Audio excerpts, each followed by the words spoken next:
Well, I come in here all fired up to go with so much in the news today and ready to get on K. Ivy's ass. And then I look up and Trump is taking questions in the White House. Let's take a listen to this. Not going to see the results. I mean, you see construction results. You notice the construction workers are through the roof. But when they open, the numbers are going to be staggering. Do you have a question? I certainly do. Thank you, Mr. President. You had some good economic news, GDP, 2% growth. New orders for business equipment surged to the highest level in 6 years.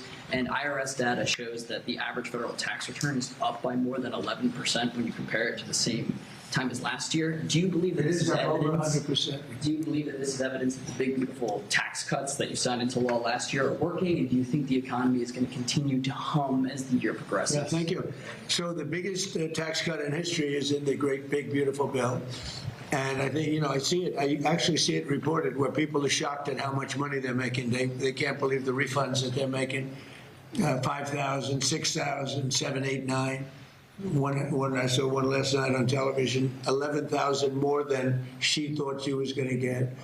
And it's no tax on tips and no tax on overtime, no tax on Social Security for our seniors, no tax on social. Nobody can believe it even. And the numbers are far greater than they thought. People that thought they were going to make an extra $500, turns out they're making an extra $5,000. So it's been really great, yeah. And that's going to carry forward. Look, the country's doing really well. And that's despite a military operation. I don't call it a war. I'd rather have a military operation where really, Iran is dying to make a deal. I can only tell you that. I don't want to get into the, but they cannot be nuclear other than that. But their Navy's gone, their Air Force is gone. Every ounce of any form of equipment practically is gone. Their drone factories are about 82% down, and their missile factories are almost 90% down. And many of their missiles have been knocked out. They used some, but we knocked out more than they used. And it's pretty amazing what's happened. They want to make a deal. But despite the fact that we are in what some people would call a war, we just hit a new high today on the stock market. We have S&P is through the roof. They're through the roof. And, when we hit 50,000 on the Dow and 7,000 on the S&P, I said to myself, we got to do something about Iran. They want to have a nuclear weapon. You can't let them have a nuclear weapon. And I hated to do it to my people because they said 50,000. Peter, you know this, that 50,000 wouldn't be obtainable in my 4 years or anybody's 4 years. And we hit 50,000 in my first year, the end of my first year. We hit 7,000 on the S&P. They said that would be even less attainable. And we hit that at the end of the first year, before the year was up. And then I said to Kevin, sorry about this, Kevin, but we have to put out a fire. And the fire is taking place in the lovely country of Iran. And they want to have a nuclear weapon. And if we didn't use this beautiful, see that plane right there, that beautiful B-2 bomber? It looks small there, but it's actually quite. It doesn't look very powerful there, but it's quite large, actually. We ordered 25 more of them, the updated version, all built in America, which is very nice, right? But if we didn't have that B-2 bomber, if we didn't go in and do what we did, we obliterated that nuclear capacity of theirs, and so they didn't get the nuclear bomb. If we didn't do that attack, should have been done long before I came along by other presidents or by another country or something. But it should have been done long before I came along.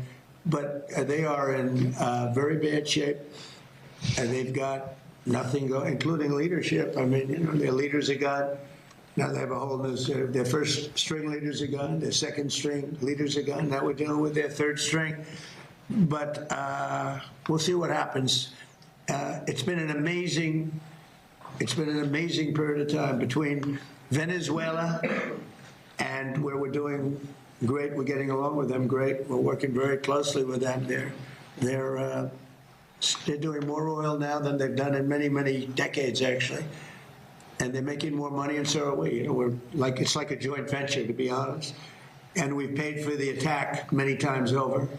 The attack, something you've never heard before, probably. I always used to say to the victor, belong with the spoils, but we've paid for the attack, which is always expensive. but it was a less than 1 day attack. It was actually a 45-minute attack. And that's a good, they have a good military in Venezuela, but they did not expect that and that and that and that. Other than that.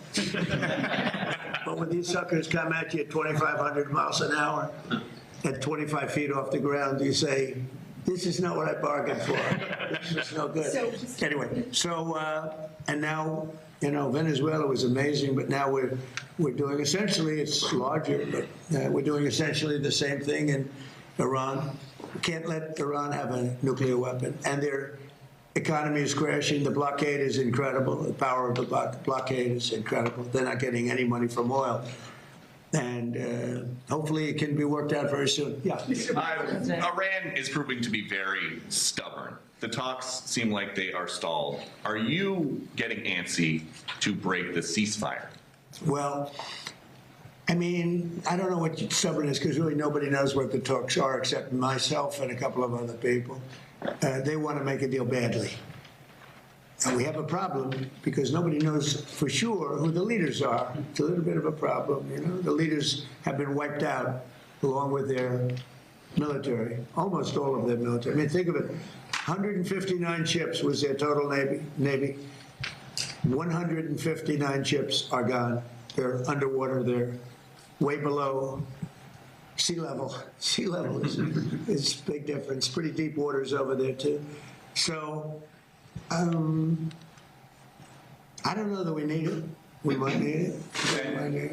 And on Iran, a little while ago, the president of FIFA said that when the World Cup is here in the U.S., the team from Iran will be playing in the games. Well, if Johnny said it, I'm okay. Did Johnny say it? He did? What if they Johnny win? Infantino, that's a piece of work. What if they win?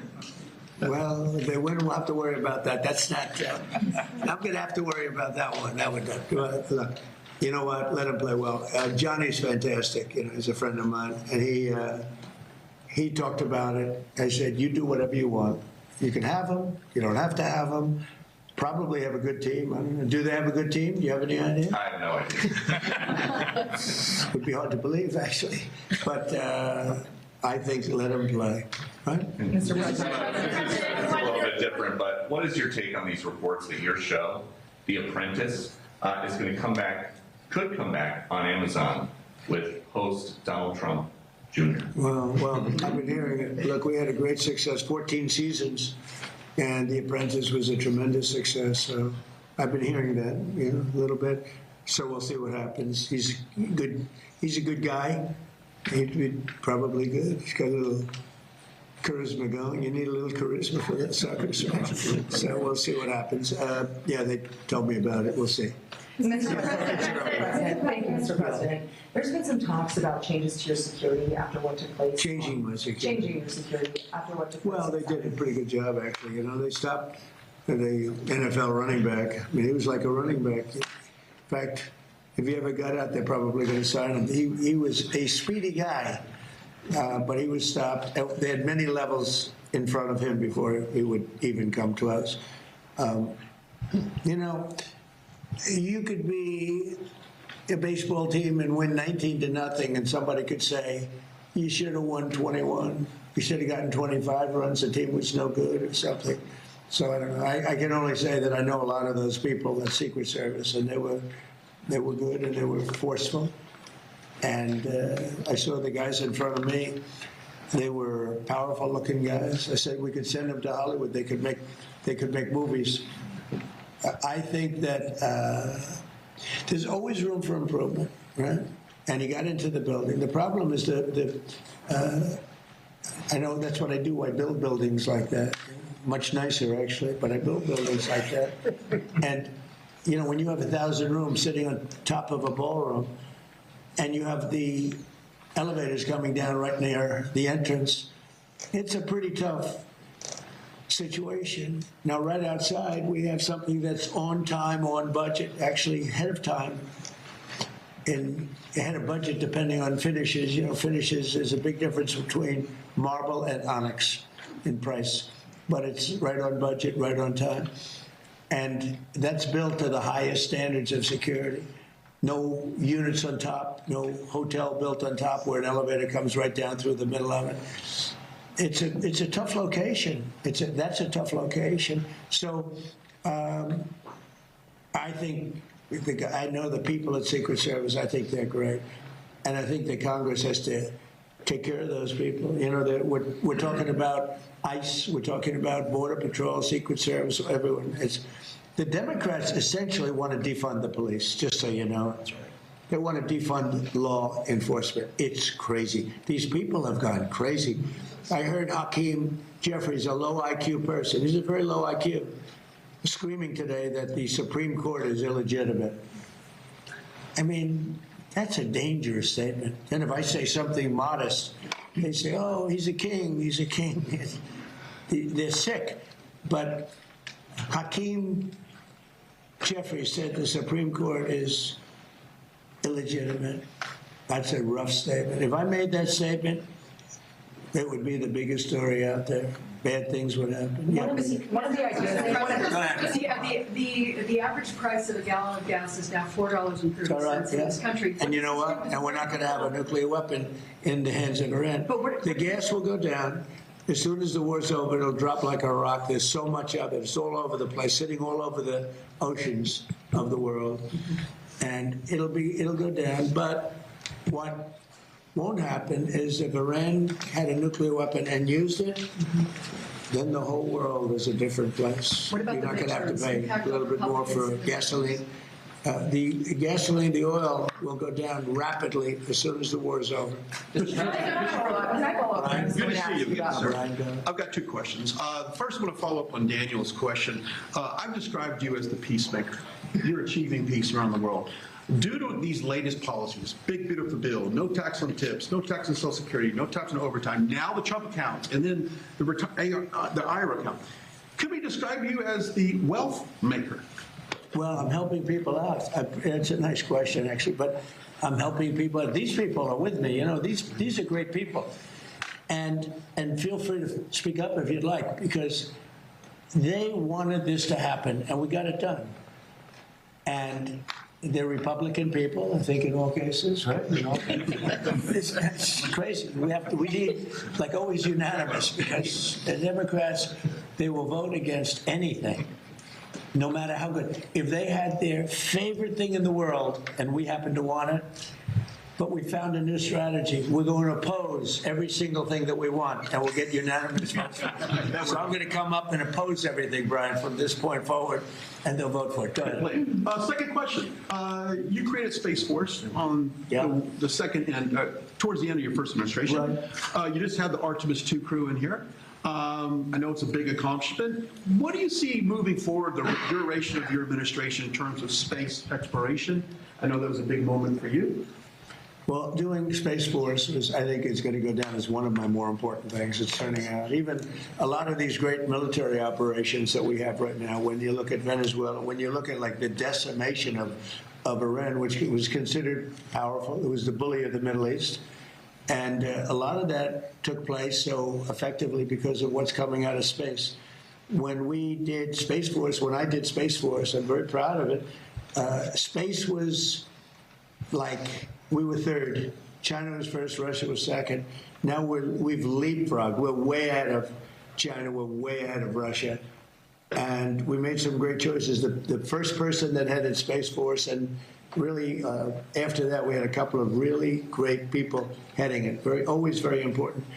And a new person is heading it now. I think he has a chance to be as good as anybody, as good as, maybe better, I don't know. But we've had great people heading up Space Force. It's been very important. It's been very important for what we're doing with respect to the different places. And as far as peace, I settled 8 wars. And people try and dispute it, but then they go over them. And almost in every case, they sent letters thanking me and letters to the Nobel Committee. I don't care about that. Maria was very nice. She gave me her Nobel Peace Prize because she said she didn't deserve it. She was very, very nice. But I settled 8 wars. And in every case, the people, the prime ministers or presidents wrote letters thanking me. And in the case of India, look, the biggest one would have been Pakistan, India. the Prime Minister of Pakistan said, I saved from 30 to 50 million lives, but it could have been more than that. 2 nuclear nations were going at it. 11 airplanes were shot down. They were in the first week of what would have been a very bad war, and I got it solved. You know how I got it solved? By the use of tariffs. I said, I'm going to charge you tariffs if you guys keep fighting, and they said, oh, please don't do that. You just lifted the tariffs, right? You just lifted some tariffs on whiskey? Is that correct? Yeah, what I'm doing is for as long as I've been here, they've wanted to, Kentucky, which is a great place, and where I also won, Jason, by a lot.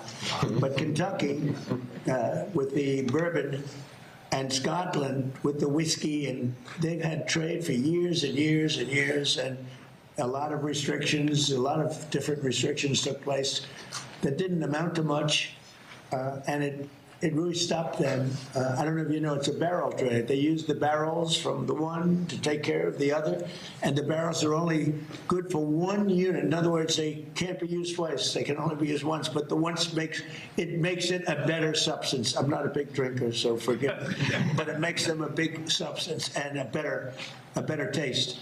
But they dealt for years. This was Scotland and Kentucky, mostly Kentucky. And I just took all the restrictions off, so Scotland and Kentucky can start dealing again. And I did it in honor of the King and Queen who just left. They're heading back. And it was a big deal. They've been trying to get this for a long time. Yes, you talked about possibly pulling out some troops out of Germany. Would you be considering the same thing for Spain and Italy? I mean, they haven't been exactly on board. Yeah, probably. Yeah, I probably will. Why should I? Look, why shouldn't I? Italy has not been of any help to us. And Spain has been horrible, absolutely horrible. It's NATO. It's not even the fact that they're bad. It's one thing if they said nicely, or if they said, okay, we'll help, but the help's a little slow. But the level, and we helped them with Ukraine. They made a mess out of Ukraine, a total mess. And we helped them with Ukraine. Ukraine has nothing to do, we're an ocean apart. It has to do with them. It's like for them, it's their front door. We help them. And Biden gave them $350 billion, which was insane. It's one of the reasons the war went on. But when we needed them, they were not there. We have to remember that. And so if we ever have a big one, because we didn't need any help with Iran. We had Iran right from the first day. It was over. It was over. And now it's even more so. We're so locked and loaded if we want to do. But we didn't need the help. And to a certain extent, I asked them, I didn't need the help, but I said, yeah, we'd love to have you help, because I wanted to see if they do it. And they, in all cases, they said, we don't want to get involved. And the amazing thing is they use the Strait of Hormuz. We don't. We don't use it. We don't need it. We have a lot of oil. Well, wait a minute. Oh. And they use it. We don't.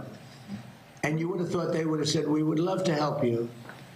But they didn't, which I think was a very... And Germany, I mean, he's doing a terrible job. He's got immigration problems. He's got energy problems.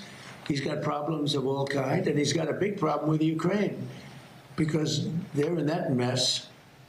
And he criticized me for doing the whole thing with Iran. But I said, would you like to have a nuclear weapon in the hands of Iran? He said, no, I don't. I said, well, then I guess I'm right. He didn't have any answer to that. The bottom line is, for this world, for our country, but certainly for Israel, the Middle East, and Europe, much closer, you cannot let Iran have a nuclear weapon. And if you agree that Iran can't have a nuclear weapon, which most people agree, almost everybody, it should have been done a long time ago. But if you agree they can't have a nuclear weapon, then what I did has been executed perfectly, because our military has decimated them. Yeah, please go ahead. Mr. President, 2 questions for you. Alina Shirazi from the Daily Mail. You have called this the new regime before in Iran, but I speak to Iranians on a daily basis, and they tell me that these are the same people that have murdered them, executed them, repressed them. I talked to them through the blackout, and they wanted me to ask you this question. And And second of all, Secretary of State Marco Rubio, how come he's not involved in these conversations? He's very much involved. Marco is he's negotiating with them all the time. Now look, Iran killed 42,000 people over the last 2 months, protesters. They were going to kill 8 women whose lives I saved, and I appreciate that they didn't do it. I asked them not to do it. They didn't do it. They were getting ready to hang the women. They were going to hang 8 beautiful women that were, I mean, it just caught the imagination of a lot of people. People were talking about it. You know, it was inconceivable. You saw those 8 beautiful people, and they were going to be executed that evening. This was a week ago. And I got on the phone very quickly, and I said, don't do it, don't do it. The whole world is watching, don't do it. And they didn't do it. I appreciate it. I guess 4 were released, and the other 4 are going to be released in a month. They were ready to be executed that night. So they take a tough, they knocked out the wrestler they killed. They killed the wrestler's teammates. He was a world champion wrestler, too. He was a great wrestler, great, talented wrestler. They killed him because he protested. He spoke. He wasn't wrestling. What he did is he spoke negatively about the regime, and they killed him. They executed him, along with his friends. They killed 42,000 people. So when you say about, they say that I do the same, I don't do the same. I'm trying to save that country in a certain way. And nobody's ever seen it. Think of it. They killed 42,000 innocent, not weapon-carrying people for protesting. 42,000. And the number they say is a lot higher than that. It was a rough group. But we have decimated them. And their economy is a disaster. So we'll see how long they hold out. We'll see. Mr. President Trump, Saudi Arabia is pulling the plug on Live Golf. Once that tour is gone, do you think the PGA Tour should welcome the defectors back with open arms? Well, I do. It's a great question. In fact, if I had time, I'd love to watch television today because the PGA Tour is playing at Doral, the Cadillac Championship. And I said, who's winning? I don't get a chance. I can't even look at it. Jordan Spieth was in the lead earlier. Who is? Jordan Spieth. Oh, that's good. He's good. Great guy. Good putter, to put it mildly, right? He's a very great guy. Chipper putter. No, it's they're at my tournament right now, the PGA. In 2 weeks, Liv is going to be at my course right here on the Potomac. No, I'd love to see Liv, but I do believe that all of the golfers should be playing, the great golfers should be playing against each other. I do believe, it's sort of, and they were viewing something as a monopoly, but it's in a way, it should be the opposite of a monopoly. I want to see Rory playing Bryson DeChambeau. I want to see Big John Rahm playing Scotty, who's so great, right? Scotty Scheffler is great. And I want to see him play John Rahm and Bryson and all the different guys. They have great players on the Live. But it's almost like people want to see that. That's why the Masters was so good, because you saw everybody together. Patrick Reed played great. He's on Live, and he played great. And they all did. They all played. They're great players. I play with them. They're very good. When I think I'm a good player and then I play with them, I don't think I'm that good. But there's something nice about all of the players playing together. Now, they'll all be accepted by the tour. There's no question, because they're great. If they weren't, but the tour really will. The tour wants to have the best player. You can't have the best player that they're boycotting. As much as I would love to hang to this whole news conference, AJ, they're talking about golf. And frankly, Scarlett, you know the rest of that. Let's do the bottom of the hour break. We're going to get caught up and actually be able to start the radio show, and much to get into today. This is we don't have one heavy story. We must have 10 very interesting things going on in the news. Lots to get into. So y'all hang in here. We'll get your calls in here tonight. Breaking news when we get it. Lead on live. Talk 99.5. Back here in just a minute.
Well, it's a hell of a way to start the show, AJ. Trump is still going at it. He just got asked, they were getting into some frivolous stuff, but he just got asked about the missing scientists. Is he still talking about that right now? We got dominated by him. No, they moved on about security measures after the White House correspondent dinner. Yeah. There's so much for the president to respond to. Let's listen to a little bit more of this, and then I got to dive in here. We got too much to get into. It is a 4-hour show, so let's give a couple more minutes to the president. I wouldn't be doing a very good job here. I'd be thinking about nothing but that. I don't think about it. I don't think about it. If I did, I wouldn't be effective. Okay. Mr. President, real quickly, you pushed on True Social, calling on Senate Republicans to blow up the filibuster. It is a big issue with MAGA. MAGA wants you to get rid of it. They should Why don't they do it? Why don't they do it? I don't know. I have no idea.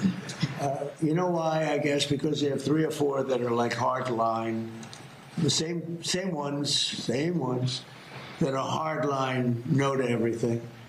And if you don't have all of them, we have a very small majority. John Thune's a good man. I said to him, John, just go take the vote. Let's expose who the people are. Yep. But if we got rid of the filibuster, we could vote on the Save America Act, voter ID. You act so good. I love this. He's a great guy. Even though I don't love his girlfriend too much, okay? I won't tell you who the girlfriend is. But I like him, and I've always liked him. It's great that he hasn't changed. But Brian, I think here's the problem. It's not even imaginable to me why. And people are angry about it. I'm talking about Republicans are angry about it. The filibuster should be terminated. If the Democrats ever get a shot, which probably, based on history, sometime they will use it in the first minute of the first hour, and they will execute all of the bad things. 21 justices, they really like 21.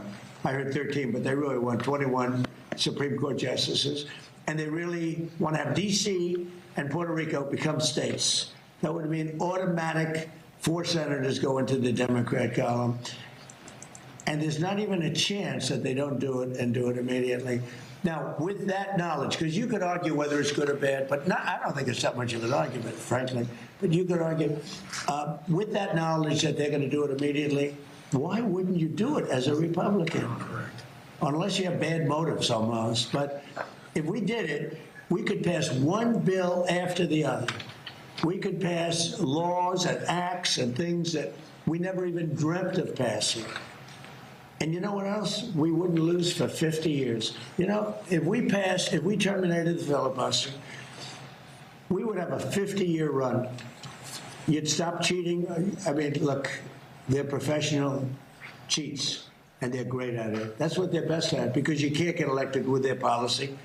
You can't get elected with men and women's sports, with transgender mutilization of our children, with open borders for jails to be dropped into our country, and mental institutions, and drug dealers and murderers.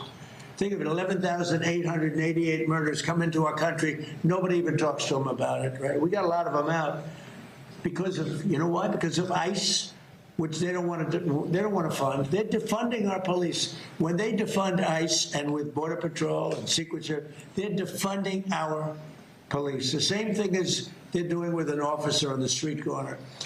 So why the Republicans Senate doesn't just sit in there and just do it and take a negative vote and do it again and again like the Democrats do. They go again and again. The war power. I'm negotiating a deal with Iran, and every week, every 3 days, they put in a thing that the war should stop, and people ask me, how the hell do you negotiate like that? You're destroying them. Every day I read, think of it, we militarily decapitated the country. And every day I read about how well they're doing militarily. They got nothing left. They're done. And yet I read in the New York Times, I see in that stupid CNN, which I only watch because you have to watch a little bit of the enemy. So I watch it for a very short period. But you have to be smart. And if you see CNN, you think they're winning the war. If you read the New York Times, it's actually seditious, in my opinion.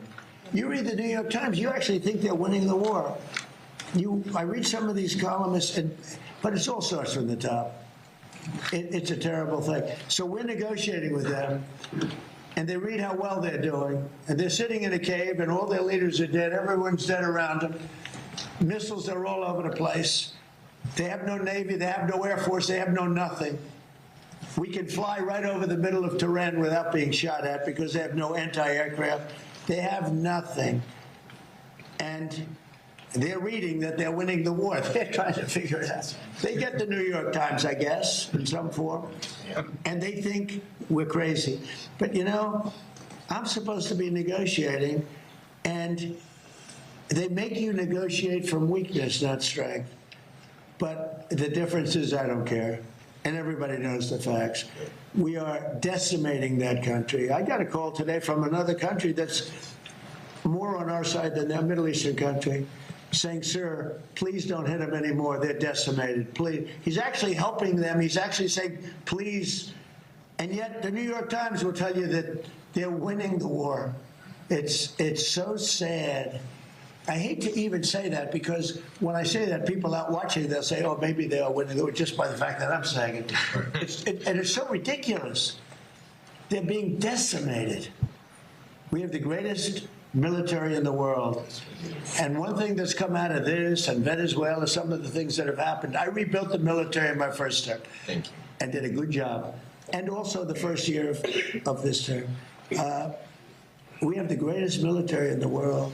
When I spoke with President Xi, when I spoke with President Putin, I have great respect for what I've done and what our military does. We have a military like no other. You know, when we attacked Venezuela, their equipment, none of it worked.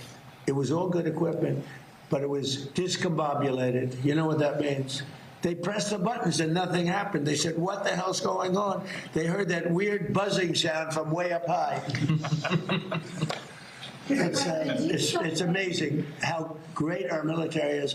And for us to read, it's like the B-2 bombers right there. Late at night, 8 months ago, they went into Iranian territory, and Iran was waiting for them. And they were firing at the wrong targets. They were firing at their planes, but they didn't see them. And with no moon, dark at night, they dropped each plane at 2 bombs, 14 bombs. Every one of those 14 bombs went right down an air chute. Think of it. They followed the beam right into the chute. And every single one of those bombs, very powerful, 200,000-pound bombs, every one of those bombs went right down an air chute. Late at night, think of it, late at night with no moon, you couldn't see a thing. They put those, and they went into territory. All of a sudden, I was watching, they got faster. Then they go like that because the bombs go faster when they head down. I wouldn't want to head down, I'd head up. I'd want to get the hell out of there. And they let the bombs go, and then the first one that let them go was a perfect hit. He said, skedaddle, and that plane turned over in its size, and it went back to a place called Missouri, if you don't mind, Jason. God's country. It went back, it wanted to say hello to a very powerful congressman, by the way, from Missouri, Jason. So every one of those bombs, and yet before they landed, CNN came out with a report that maybe the damage wasn't that great. The damage was far greater than we said. It was obliteration. When the Atomic Energy Commission went there 1 week later, they say Trump was right. It was obliteration. And they still haven't been. They've had possession of the site. They haven't been able to do anything with it. That stuff is buried. And the reason I took such, I was angry about it was because it's disrespectful to those pilots and those incredible people, including the people that maintained the planes. Those planes had to fly for 37 hours without stopping. They got the tankers. They had 3 tanker lifts, meaning they had to get refuel up in there. They never landed. They went all the way from Missouri to here and then back. Some went to Guam, which there are those that say that was a way of camouflaging the whole thing because they followed the ones from, they thought the ones from Guam were not coming. They were going to take it easy at Guam. That didn't work out too well. But that was amazing. And the New York Times and CNN, they said, well, maybe the B-2 attack wasn't so good. Even to this day, I hear because we want to get the nuclear dust. It's way down there. You need excavators and everything to get it. But we want to get it. We'll take it one way or the other. We'll get it. We'll either get it or we'll take it. They'll either give it to us or we'll take it. But I think it's very disrespectful to our incredible military when they say maybe they missed the target. Every single bomb hit the target. And then on top of that, we shot from submarines 30 unbelievable missiles that also hit the target on top of that. It was complete obliteration. And it was confirmed by Atomic Energy. But even the other day I saw on CNN, well, I don't know. They want the stuff, so therefore the bombs didn't hit. Yeah, we want the stuff. It's way buried. But we want to get it. We will get it. It won't even be hard. But they have to respect our military. They have to. If it were a miss, I tell you, we'd be fine. It would have done a lot of damage. But these bombs went down the air chutes. They'll never build air chutes again in a mountain. They built these air chutes to get the air up there. They'll have to find a different way because it didn't work. But our military is amazing. There's never been anything like. We have the most powerful military on earth, and it's too bad we have to use it, but we're doing really well. So we'll see how that all works out. Thank you very much, everybody. Thank you. That was a pretty long and involved news conference. He's still going, AJ? Did he take another question? You can hear him now. All right, there you have it. Okay, that's it. Good Lord. Okay, so we gave over the first 46 minutes of the show to the president, and it was worth it. That was he is loose. Sometimes he does look tired. I mean, good Lord, at his age, I feel like I'm tireder than he is a lot of days. But today he was in a loose mood, and some of that could be because there's a lot going on behind the scenes with the oil markets and even the stock markets this hour. We've got so much to get into. The Dow is up as we head toward the close, 853 points today. NASDAQ up 248. The markets have completely shrugged off the Iran situation, and some of that has to do with a move the UAE did the other day and some other things that are happening as the squeeze continues to happen to Iran. The president talked a lot about Iran in that news conference and several other things. Man, we've got the redistricting to continue to talk about here in Alabama, the map wars, and the absolute failure of the Governor Ivey team to address this issue and have a plan. I'm going to get all over that here in just a minute. My position has not changed from yesterday. They're being very, very foolish, and I think intentionally so, just straight up obtuse down at the governor's office. We'll get into that. We'll take your calls. We got so many headlines, a lot of new interesting things in the news today, too, to get into.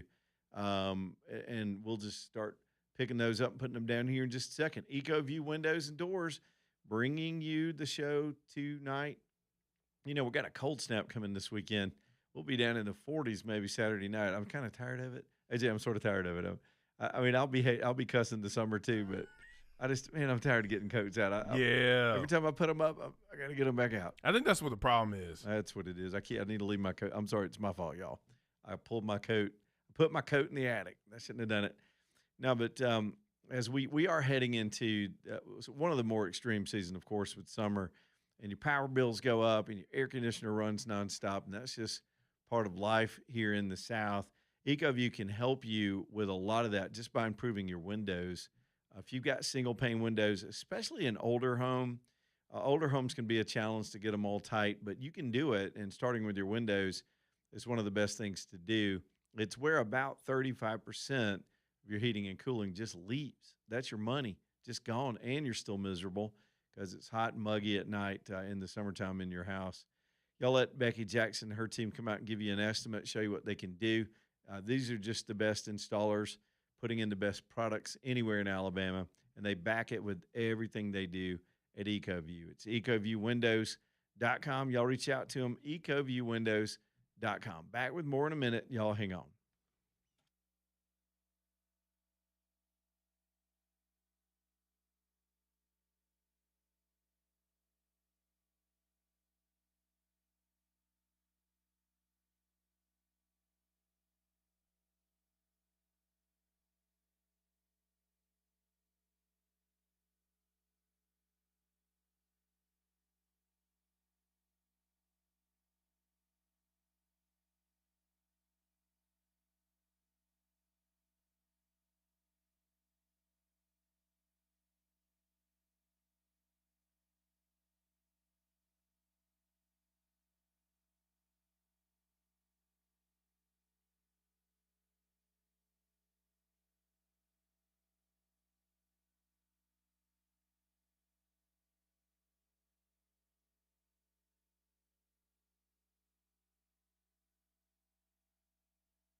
AJ, you notice I got my cattle hat on?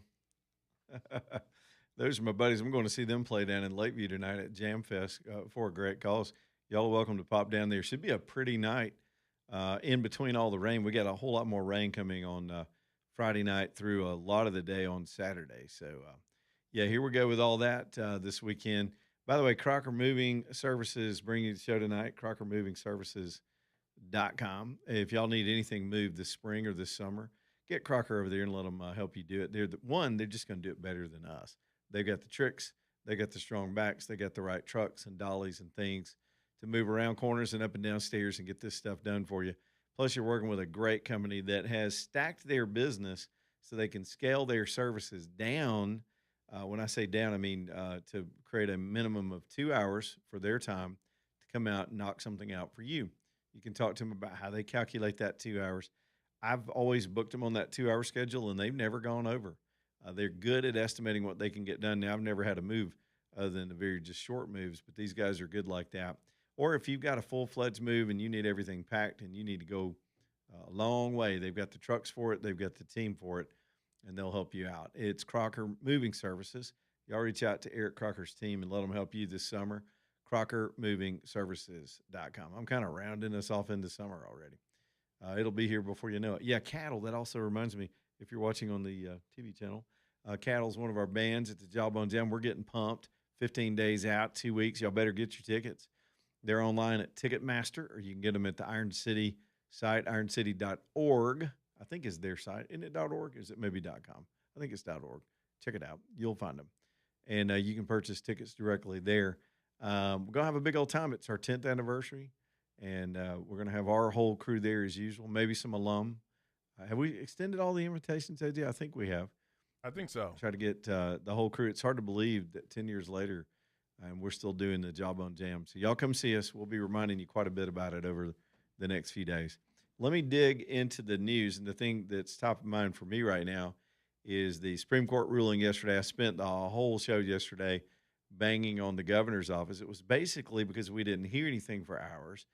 And then we get this statement that didn't say much other than the last sort of line in the thing said that Alabama was not in a position to call a special session right now because of a pending case before the courts.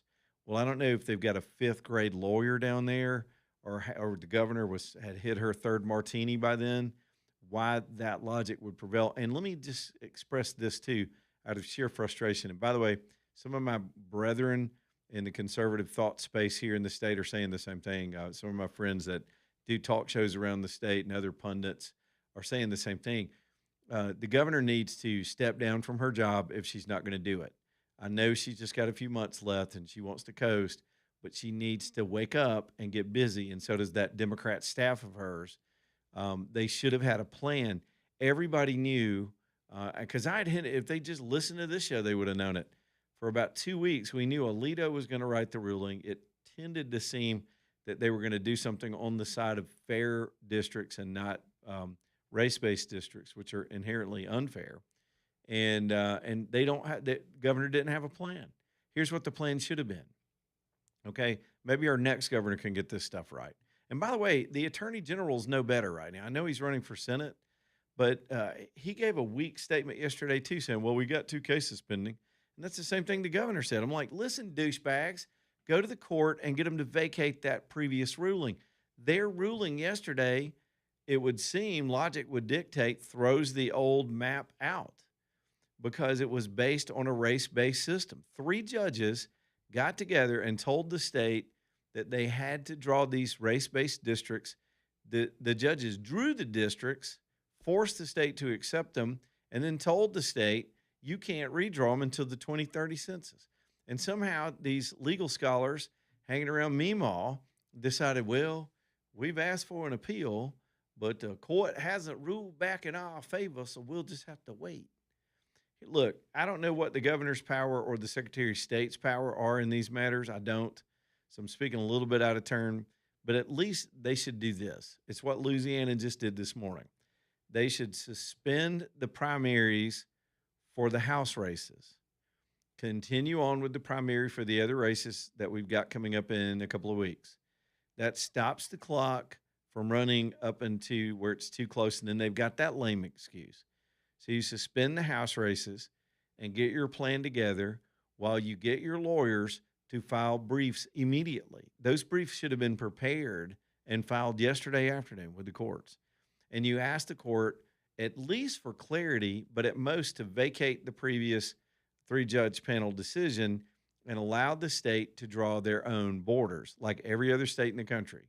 There is no reason, now that this landmark case has passed, that Alabama should be handcuffed by the old rules until 2030. And there's no reason that they can't be more aggressive and at least pursuing that path. If you get slapped down by the courts, well, then you get slapped down. But to put out a statement saying, oh, nothing we can do, we'll just have to see you next week, that's like calling in sick. That's like saying, well, I just don't feel like it today. I'm embarrassed for the governor's office, and these people need to get busy. I guess when you're gold bricking because you're at the end of your term and your staff's all looking for other jobs, nobody wants to do anything aggressive. But that's what Alabamians deserve. We deserve the same justice in the redrawing of these maps as Tennessee's going to get. The president today said Tennessee was definitely going to redraw. Louisiana has suspended their races.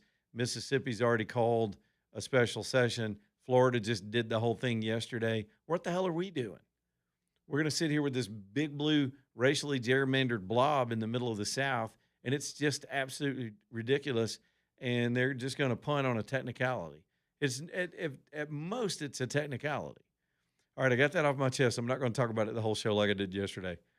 But it's somebody's got to turn the heat up on these people, and it's sort of my job. So here I am. I'm here for it. 545-9950, top of the hour. Let's get the 1819 news, and then we'll keep on trucking. Leland Live. Stay tuned.